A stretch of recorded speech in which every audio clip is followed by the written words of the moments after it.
also to the institutional consolidation to cope efficiently to ever-present threats posed by organized crime, terrorism and cybersecurity. On this issue, I look back with pride on the recent launch of the EU-funded Home Affairs Programme of the EU in Kosovo, HAPE, to reinforce the local public security sector, and where Italy will act as a project leader in collaboration with France and Belgium.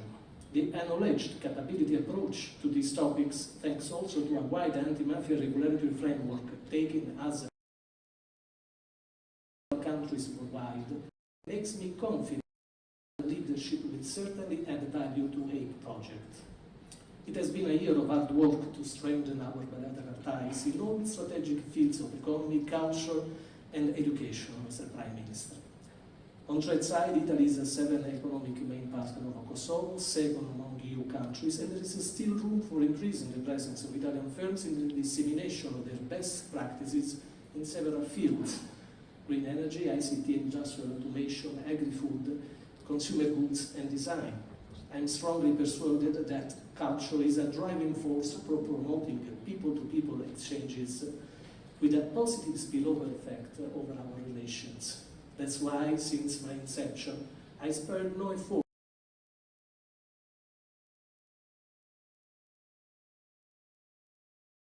local public and private entities by joining relevant happenings such as the Shopping Piano Sunny Hill, Peja Jazz Festival, Toby Fest, Ramelai International Opera Festival, and supporting the first opera produced in Kosovo, La Traviata by Giuseppe Verdi, just to give you a few examples. Together with the Ministry of Education and the Faculty of Philology, we enable Kosovar students to learn Italian idol, receiving the necessary incentives, in view of offering the prospect to graduate in Italian at the University of Pristina, where, meanwhile, the newly founded Language Center hosts a growing number of students and adults willing to raise their language skills for employment purposes. Moreover, from the school in Pristina and two high schools in Peja are learning Italian with excellent feedbacks, driving us to expand the educational offer also to other schools. We also intensely committed with Kosovo civil society, supporting confidence-building measures among the non-majority communities, media independence, and young people who are in the need to improve their skills to find better job opportunities.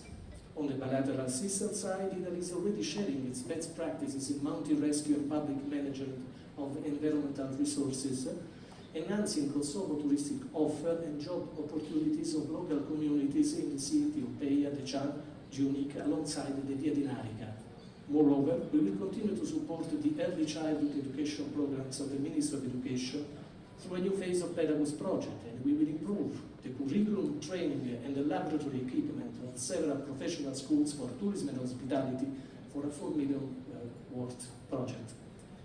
Further, let me also acknowledge the commitment of the dozens of Italian nationals who support Kosovo within international organizations such as ULEX, EU, OEC, and the UN agencies, the humanitarian operators within NGOs, as well as the businessmen engaged in improving our economic ties, and last but not least, the dedication of our staff embassies. Mr. Prime Minister, in the spirit of friendship and solidarity between our two countries, and in view of closer and more concrete cooperation we intend to implement, I raise my glass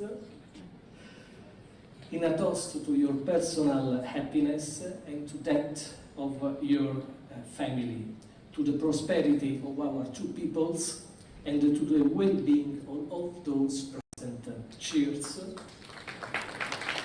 thank you for your attention.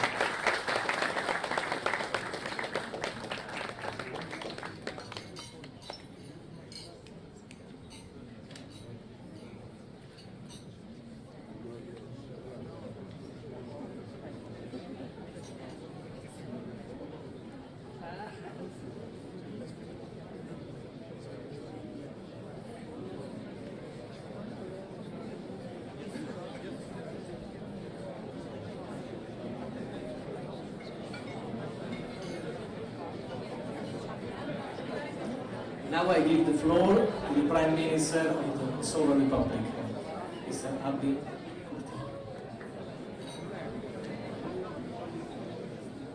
Your Excellency, Ambassador Antonello Diriu, Ambassador of the Republic of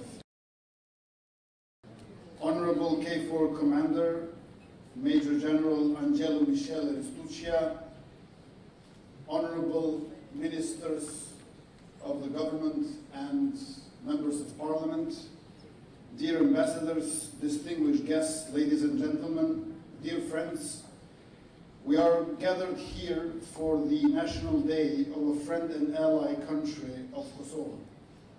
Tomorrow, on June 2nd, in Rome and all over Italy, Republic Day will be celebrated in commemoration of the referendum held in 1946, when the Italian people, exercising its sovereign will, decided on its form of government and state.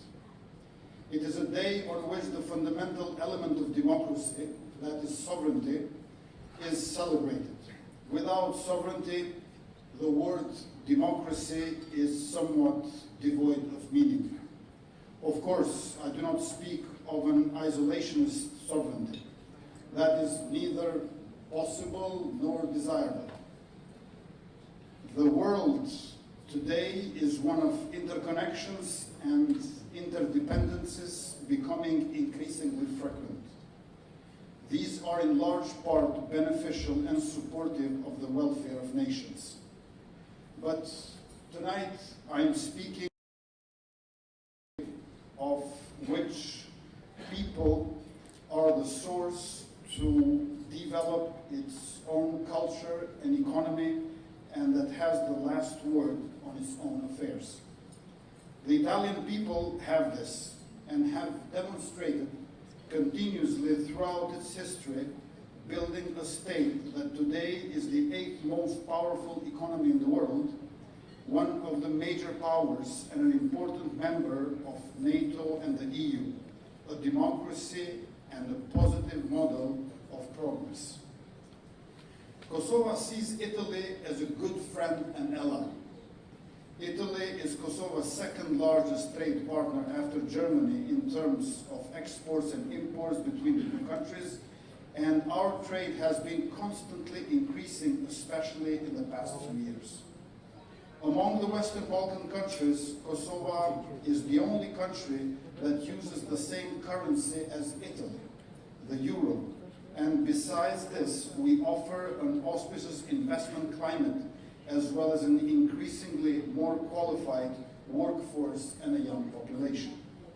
If we add to this our geographical proximity, along with Kosovo's infrastructural development, I believe that what we are doing to make our country an inviting investment destination comes clearer into focus, especially in the important sectors of energy, mining, and processing of minerals, food and textile industries, but also in the development of the new information technology.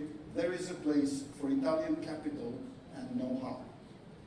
Besides our economic partnership, I cannot help but mention another very important dimension of Kosovo's relationship with Italy, and that is the dimension of defense and security. Italy was a country of particular importance during the NATO intervention in Kosovo, which saved the lives of hundreds of thousands of Albanians who were the target of Serbia's genocidal enterprise during the Milosevic regime. Everyone in Kosovo knows that the air base from which NATO jets took off was Aviano in Italy. Since that time, Italian soldiers have engaged as peacekeepers in Kosovo, and in most cases have held leadership positions in NATO's KFOR. During this entire time, Italian soldiers from the army of the Carabinieri have distinguished themselves in two aspects: in their bravery and their humanity. The value of Italian soldiers was on full display on Monday, May 29th in Zvečan, where KFOR units were confronted with a mob infiltrated by violent extremist elements, partly from outside Kosovo, with criminal aims, who I hope will be held responsible by the institutions of the law and order of the Republic of Kosovo. 11 brave Italian soldiers were injured, 3 of them seriously, but fortunately the injuries are not fatal. Today is not the day to speak about who attacked the peacekeepers.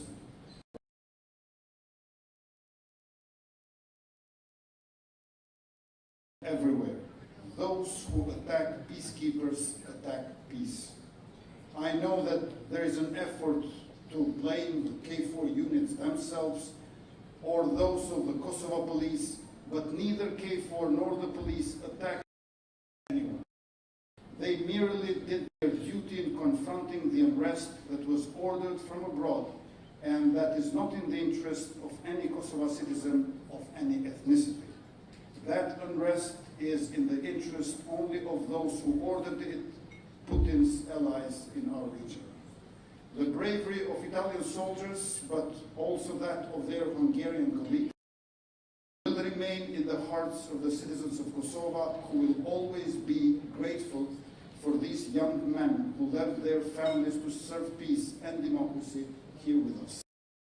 Honorable Ambassador Dario, these young men also are ambassadors of the Italian people, of the peaceful and courageous spirit of that friendly country that loves and supports democracy.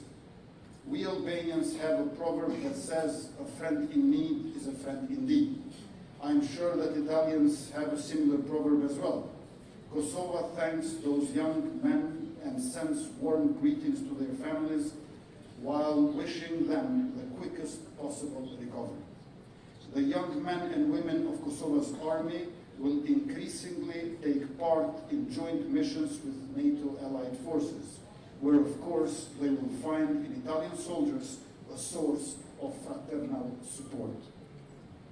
Contribution of Rome and Italy for science and arts, culture and history, politics and sports is so vast that is unmeasurable.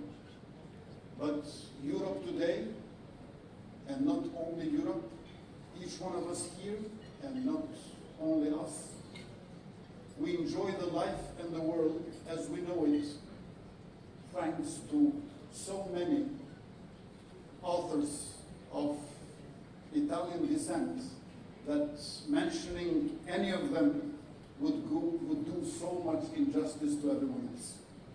I do not want to take up much of your time. Happy Republic Day, my dear Ambassador Dario, and to all Italians in Kosovo. You love your country, your republic, as we do as well. May this common love ever strengthen our friendship and partnership. Buena festa della Repubblica, salute.